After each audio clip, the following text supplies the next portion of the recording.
It is game 2 of a weekend set in Milwaukee between the Yankees and the Brewers.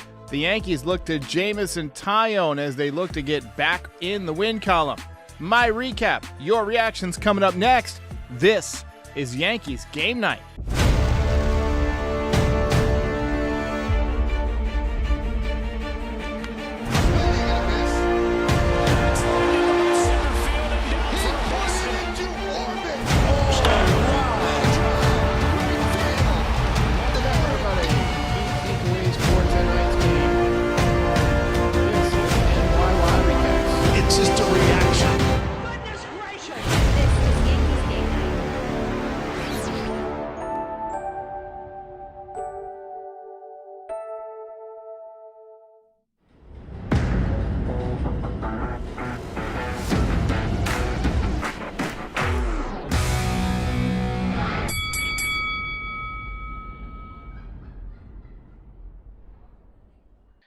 Aiden speaks for all of us and says, absolutely bullshit weekend.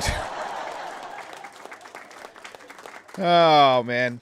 I'm sorry, guys, that we have to meet again under such unfortunate circumstances. How's it going, everybody? Thank you for spending your Saturday evening with me.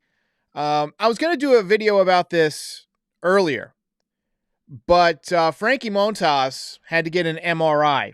Last night, he was obviously pitching through pain.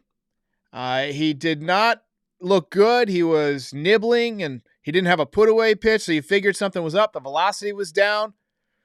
And he spent some time in the MRI tube today, so that's never a great thing. And I always worry when it's the shoulder because, you know, doctors pretty much figured out elbows. But shoulders can be a real issue. So get well soon to Frankie.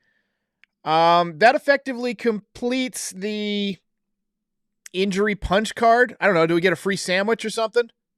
Every major league player that the Yankees acquired at the trade deadline now hurt. Bader arrived injured. He'll be back on Tuesday. Benintendi broke his hamate bone. He's out for probably the whole season. Efros still on the injured list. And now Montas. Trevino missed a little bit of time, but he's okay now. Sounds like Anthony Rizzo's coming back tomorrow. That might help. Tuesday, Harrison Bader should be in center field. I'm looking forward to that game as the final one before we begin to improve in a substantial way. So let's just keep our fingers crossed that the team can get better from here. I also have to say that Day 2 of Jeff Nelson in the booth was pretty good. I'm a fan. He's funny in kind of a forgettable way. He's got good baseball stories.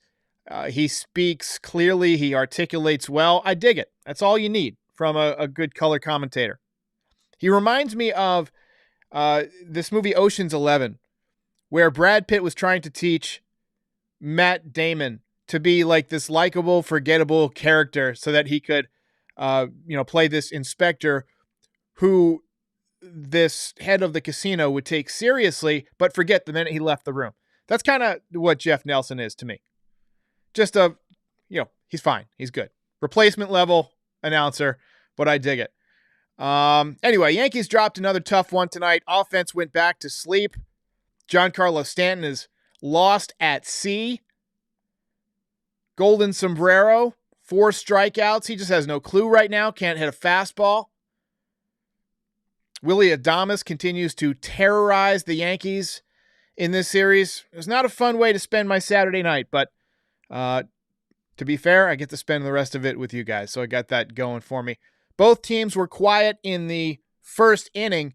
Top 2, Oswald Peraza was back in the lineup, and he picked up a 2-out single for the first hit of the game. Good sign that he can miss a week and still have competitive at-bats right away. He also stole second base for his first major league swipe. I generally don't do sound effects for losses, but first major league steal. Got to give him a round of applause. In the top of the third inning, Marwin Gonzalez was leading off, and the first pitch was a called strike. But as the catcher was throwing it back, he drilled Marwin Gonzalez right in the face. Right in the face. How is that not catcher's interference? Marwin had to leave the game.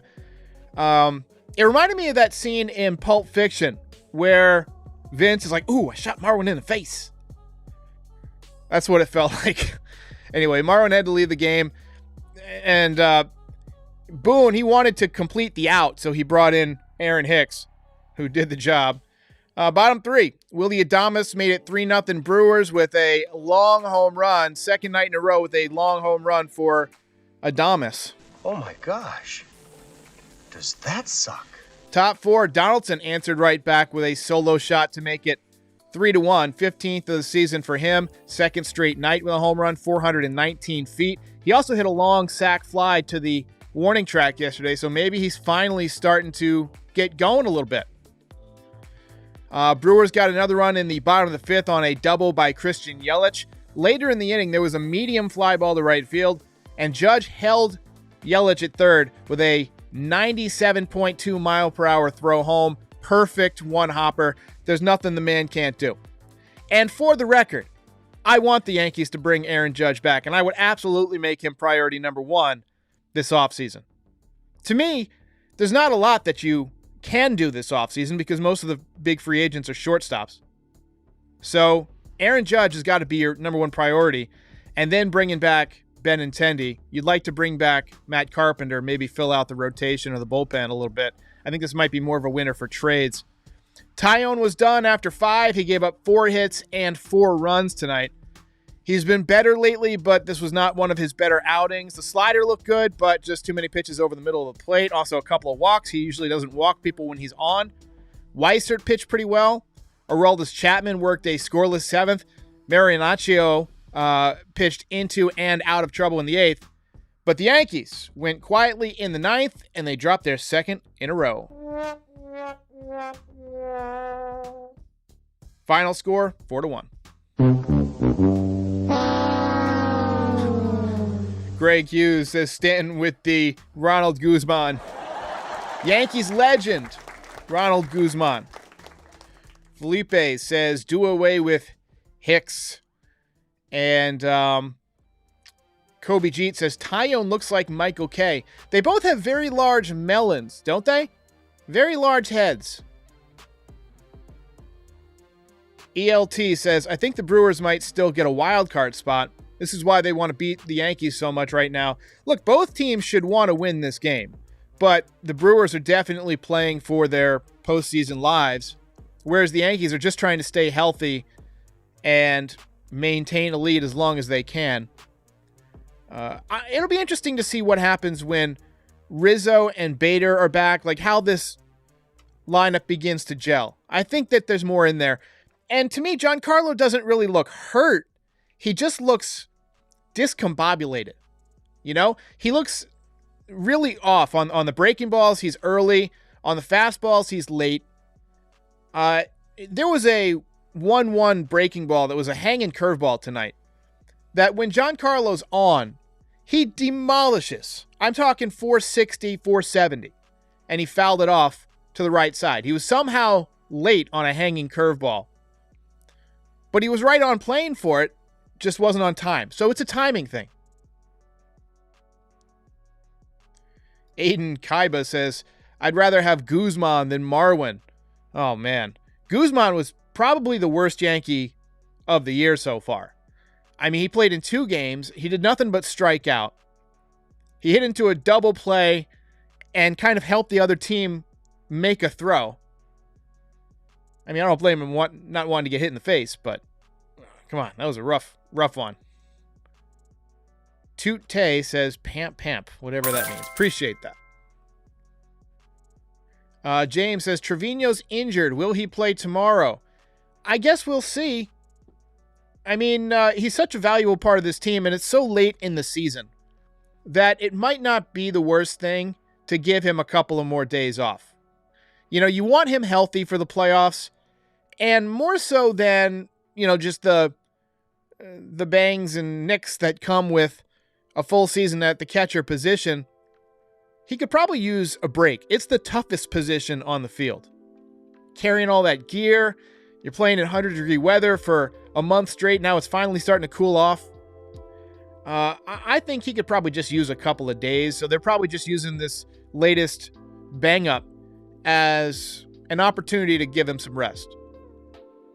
Bernie Cerrito says, there is no sense of urgency with this team.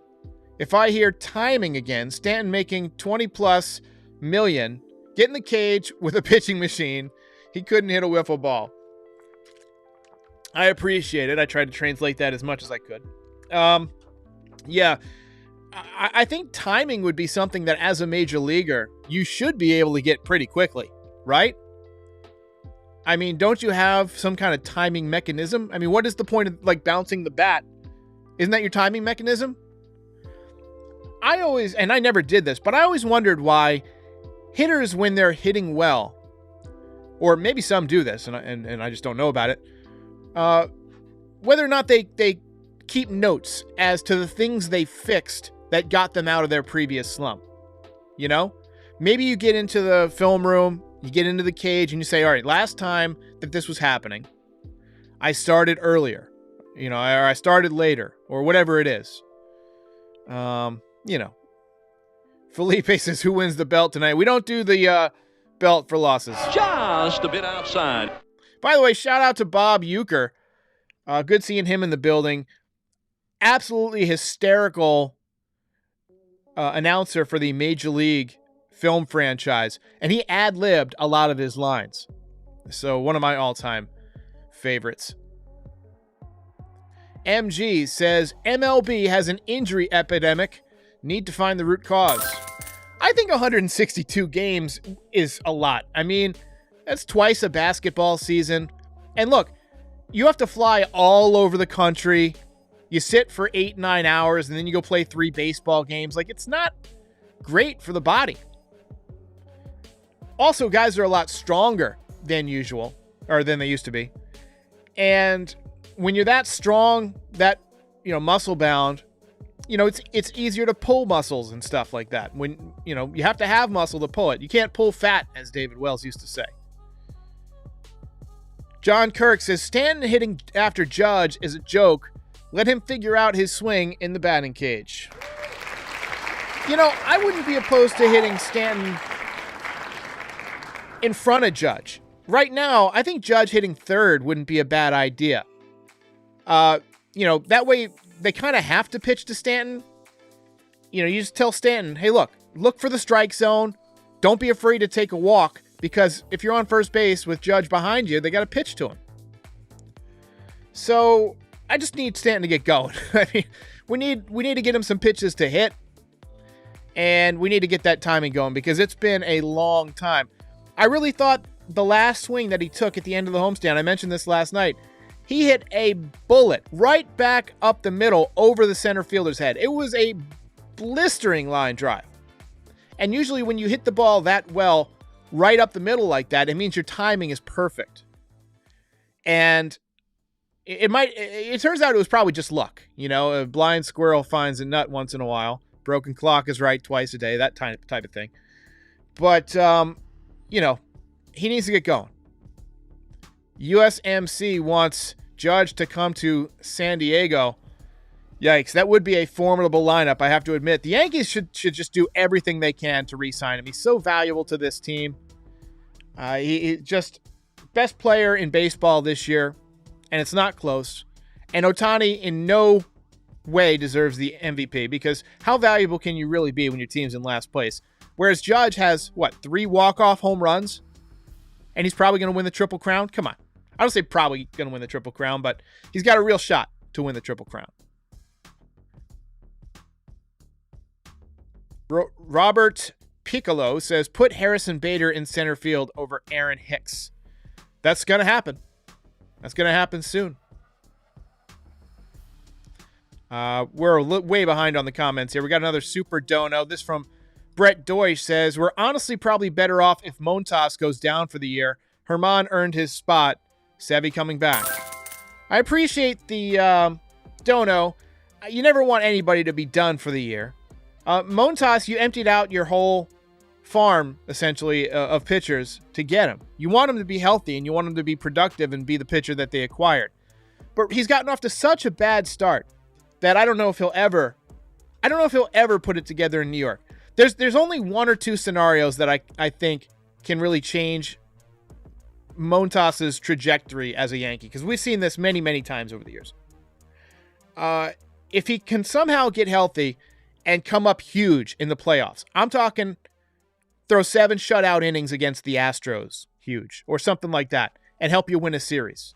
That becomes the memory that people associate with him if he does that. The second thing he can do is, if he finishes this year off tough, get off to a great start next year. I'm talking 7-0, 1.5 ERA over the first month and a half. But I just don't see that happening because he's not very good. He's just not good. His ERA outside of Oakland in other ballparks this year is over 5.6. Just not a good pitcher. I wish him the best of luck. I hope he heals up. But I feel like that was a tough trade. Greg Hughes says, is Montas Pineda 2.0? Pineda was an interesting move. One, when the Yankees got him, that was a baseball move. They traded Jesus Montero, who was their top prospect. He was a catching prospect. He was not a good defensive player. That much was obvious. But he hit, I think, 328 in his first month with the Yankees with 4 home runs. He hit a big home run off of John Lester late in the season. I believe he was on the playoff roster. But after the season, the Yankees dealt him for Pineda, who was coming off of a pretty good season himself, and he was very young. So the Mariners wanted offense, and the Yankees needed pitching, and they didn't believe in Montero as a catcher. And so it was a true baseball trade, and it ended up not working out for either side. Montero got fat in Seattle and threw an ice cream sandwich at a scout, ended up getting suspended for the season. Was never a good catcher, ended up shifting to first base, wasn't a good first baseman, ended up not really being able to hit very much. I think his career high was about 15 home runs. And then Michael Pineda tore his labrum before he ever pitched an inning with the Yankees during spring training. He came to spring training, his velocity was down. That was the first thing you heard about, was that Pineda was throwing 91, 92 when he was throwing 97, 98 the year before. And the standard response is, well, it's spring. A lot of guys build themselves up. And then maybe the second time out, it was the same. And then you heard that his arm hurt and he was going to the MRI tube. Next thing you know, labral tear, surgery. He missed essentially 2 seasons. But when he came back, he was really good.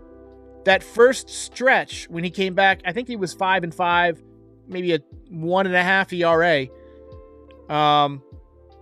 When he first came back to the Yankees. But then, after that, he had the pine tar incident on his neck, got ejected from the game, and from then on, he was never the same. He got fat, he stunk up the joint, gave up a ton of home runs on hanging sliders. Anyway, we spent way too much time on Michael Pineda. Former TSTV says, I hate this team so much. They do elicit strong emotions from time to time. MG says that the solution to increase starting pitcher length and high injury rate, develop knuckleball pitchers. I like that. I love a good knuckleball pitcher. You know who used to kill knuckleballers is Darryl Strawberry. That man, first of all, batting practice legend. We used to go watch him take BP, and he would hit 10, 15 home runs in a row. I'm talking back of the bleachers, off of that back wall where the billboards used to be, way up in the upper deck, up in the Reggie Jackson, Mickey Mantle territory. But he also just loved hitting knuckleballers, and he would demolish knuckleballs. I love watching the knuckleball. It's a fun pitch, but, knuckleballers don't generally get paid. Dickey is the only one I can think of that ever won a Cy Young in my lifetime anyway. There's probably a few ones earlier, maybe Charlie Huff. I don't know if he ever won a Cy Young. Necro, I think, probably won a Cy Young. But anyway, I like the knuckleball. THC says, who's the best knuckleballer? That's a tough word to say, especially at this late at night. Who's the best knuckleballer in MLB currently? I don't know. I can't even name a knuckleballer. I can't even think of anybody who throws one. Wade Boggs, interestingly, you know, sometimes a position player will come in and pitch in a big deficit. You can Google this. You can look for it on YouTube. Wade Boggs came in to pitch and threw knuckleballs one time, and they were terrific. And I think he had a couple of strikeouts with the knuckleball. Amazing. Elliot Katz says, I'll strike out 4 times for free. I think we all would. Hey, look, guys, I'm not going to sugarcoat it. This was a tough one. Marwin Gonzalez getting hit in the face. Ooh, I hit Marwin in the face. This is a tough one, guys, but got a chance tomorrow to win. Got Garrett Cole on the mound against, I don't know, some scrub. And we got Rizzo coming back. We got Bader coming back on Tuesday. So, look, blip in the road, blip in the radar, bump in the road, you know, same shit. I'll see you guys tomorrow.